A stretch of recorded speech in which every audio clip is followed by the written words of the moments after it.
कहानी 2005 की। ग्रीस में हेलियोस प्लेन दुर्घटनाग्रस्त हो गया और इसमें बैठे 101 लोगों की दर्दनाक मौत हो गई। जांच में जब घटना का असली कारण पता चला तो सभी को होश उड़ गए। कैसे एक बटन के कारण 101 लोग मौत के मुंह में समा गए, चलिए जानते हैं इस प्लेन क्रैश की कहानी विस्तार से। 14 अगस्त 2005 सुबह का वक्त था। हेलियोस फ्लाइट साइप्रस के लारनाका से चेक गणराज्य के प्राग जाने के लिए तैयार थी, लेकिन बीच में ग्रीस के एथेंस में उसका स्टॉपओवर था। सुबह के करीब 9 बजे इस फ्लाइट ने उड़ान भरी। उस समय फ्लाइट में 105 पैसेंजर्स और 6 क्रू मेंबर्स मौजूद थे। इसे उड़ा रहे थे 58 वर्षीय जर्मन पायलट हैंस जर्गन मर्टेन, जिन्हें कुल 16,900 उड़ान के घंटों का एक्सपीरियंस था। उनके साथ थे को पायलट 51 वर्षीय पैम्पोस चारलाम्बोस, जिन्हें 7,549 उड़ान के घंटों का एक्सपीरियंस था। वहीं फ्लाइट अटेंडेंट के तौर पर एंड्रियास प्रोड्रोमो कमान संभाल रहे थे। डेली मेल के मुताबिक उड़ान भरने के 12 मिनट बाद यानी 9:12 पर प्लेन 12,040 फीट की ऊंचाई पर पहुंच गया। इस ऊंचाई पर पहुंचने के तुरंत बाद अचानक से फ्लाइट में एक अलार्म बजने लगा। जब इस अलार्म की जांच की गई तो पता चला कि ये टेकोनफ कॉन्फ़िगरेशन वार्निंग का अलार्म था, जिसे देखने के बाद दोनों पायलट हैरान हो गए। वो इसलिए क्योंकि टेकोनफ कॉन्फ़िगरेशन अलार्म तब बजता है जब प्लेन ग्राउंड पर होता है और वह उड़ान भरने के लिए तैयार नहीं होता है। ऐसे में 12,000 से ज्यादा फीट की ऊंचाई पर अलार्म के इस तरह बजने का कारण दोनों की पायलट को समझ नहीं आया। स्थिति की गंभीरता को देखते हुए दोनों ने एयर ट्रैफिक कंट्रोल से संपर्क किया। पायलट जब एटीसी को ये सब बता ही रहे थे, तभी प्लेन में कॉकपिट पैनल में मौजूद कई सारे अलार्म एक साथ बजने लगे। इन आवाजों से पायलट की आवाज एटीसी तक ढंग से नहीं पहुंच रही थी। साथ ही प्लेन का मास्टर कॉशन अलार्म भी बजना शुरू हो गया, जिसका मतलब था कि प्लेन के कई सारे सिस्टम एक साथ ओवरहीट हो चुके हैं। दोनों पायलट की दिक्कतें अब बढ़ने लगीं। उन्हें कुछ भी समझ नहीं आ रहा था कि ये सब क्या हो रहा है। इधर ये सब जानकर प्लेन में अफरा तफरी का माहौल बन गया। क्रू मेंबर लगातार यात्रियों को शांत करने की कोशिश कर रहे थे। थोड़ी ही देर में पैसेंजर्स को सांस लेने में काफी दिक्कत आने लगी। तभी ऑक्सीजन मास्क अपने आप नीचे आ गए। इस दौरान प्लेन 18,000 फीट की ऊंचाई पर था। पायलट बार बार एटीसी से संपर्क कर उन्हें अपनी समस्या बताने का प्रयास कर रहे थे, लेकिन उनकी बात एटीसी तक पहुंच ही नहीं पा रही थी। फिर उनका एटीसी से भी कनेक्शन पूरी तरह टूट गया। एटीसी ने भी उनसे संपर्क साधने की कोशिश की, लेकिन उन्हें कोई जवाब नहीं मिला। वहां प्लेन लगातार ऊपर की ओर बढ़ता जा रहा था। आमतौर पर इस रूट पर फ्लाइट को 1 घंटे 45 मिनट का समय लगता है, यानी 10:45 पर इस प्लेन को एथेंस एयरपोर्ट पर लैंड करना था। 9:23 पर प्लेन 34,000 फीट की ऊंचाई पर था। इसके बाद 9:37 पर यह विमान एथेंस के फ्लाइट इंफॉर्मेशन रीजन में पहुंच गया। 10:12 से 10:50 तक एथेंस एटीसी की टीम रेडियो कंट्रोल से पायलट से संपर्क साधने की कोशिश करती रही, लेकिन उन्हें कोई जवाब नहीं मिला। अब 10:45 हो चुके थे, लेकिन प्लेन अभी तक लैंड नहीं किया था। कुछ अनहोनी की आशंका के चलते ग्रीस अधिकारियों ने अपने 2 सबसे बढ़िया F-16 फाइटर जेट को इस विमान को ढूंढने के लिए भेजा। कुछ ही देर में इन फाइटर जेट ने हीलियोस फ्लाइट को ढूंढ लिया। इनमें से एक फाइटर जेट इस विमान के बेहद करीब भी आ गया, ये देखने के लिए कि आखिर अंदर चल क्या रहा है। उन्होंने देखा कि प्लेन में को पायलट की सीट पर कोई नहीं बैठा है। वहीं मेन पायलट अपनी सीट पर बेसुध हालत में पड़ा हुआ है। फिर यह फाइटर जेट पीछे गया, वहां से प्लेन के अंदर के हालात का जायजा लिया।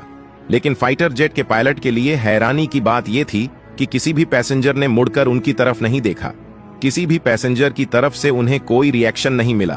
तभी लगभग 11:49 पर फाइटर जेट के पायलट ने देखा कि एक शख्स कैबिन से होकर कॉकपिट की तरफ जा रहा है। फिर वह उन्हें कुछ ही पलों में पायलट सीट पर बैठा दिखाई दिया। इस शख्स को देखकर फाइटर जेट के पायलट्स ने इशारा करके स्थिति के बारे में जानना चाहा। यह शख्स भी फाइटर जेट के पायलट्स को कुछ बताना चाह रहा था, लेकिन वह कुछ भी बोल नहीं पाया। तभी प्लेन के लेफ्ट इंजन ने काम करना बंद कर दिया। फिर प्लेन लेफ्ट साइड में झुककर तेजी से नीचे की ओर गिरने लगा। पायलट सीट पर बैठा शख्स प्लेन को कंट्रोल करने की कोशिश तो कर रहा था, लेकिन वह नाकाम रहा। इसके बाद 12 बजे फ्लाइट के राइट साइड के इंजन ने भी काम करना बंद कर दिया। प्लेन का कंट्रोल अब पूरी तरह खो चुका था। फिर 12:04 में प्लेन एथेंस से 40 किलोमीटर दूर जाकर ग्रामेटिका की पहाड़ियों के पास क्रैश हो गया। इस हादसे में प्लेन सवार सभी लोगों की मौत हो गई। फाइटर जेट के पायलट ये सब देखकर सदमे में आ गए, क्योंकि उनकी आंखों के सामने यह फ्लाइट क्रैश हुई थी। इसके बाद ग्रीस में इस फ्लाइट के क्रैश होने की खबर आग की तरह फैल गई। तुरंत रेस्क्यू ऑपरेशन चलाया गया।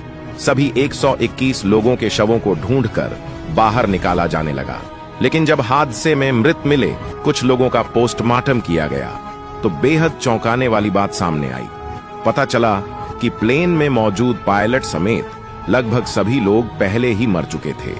तो अब यहां सबसे बड़ा सवाल यह था कि जब दोनों पायलट की मौत 2 घंटे पहले ही हो चुकी थी तो प्लेन का कंट्रोल किसके पास था? जांच में पता चला कि पायलट्स की मौत के बाद प्लेन को फ्लाइट अटेंडेंट एंड्रियास प्रोड्रोमो संभाल रहे थे, क्योंकि अंतिम बार एंड्रियास की आवाज ही एटीसी को सुनाई दी थी।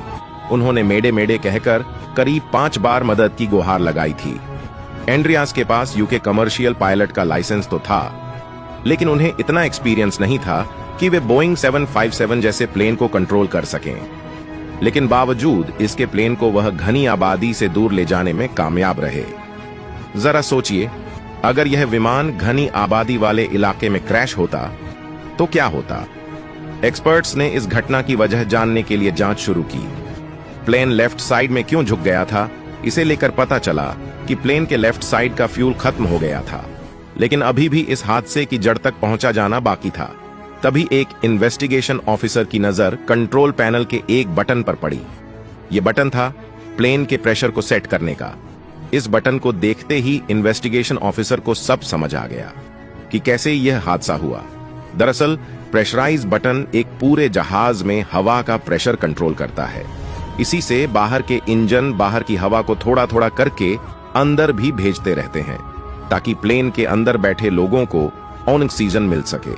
आमतौर पर इस बटन को ऑटोमेटिक मोड पर ही रखा जाता है।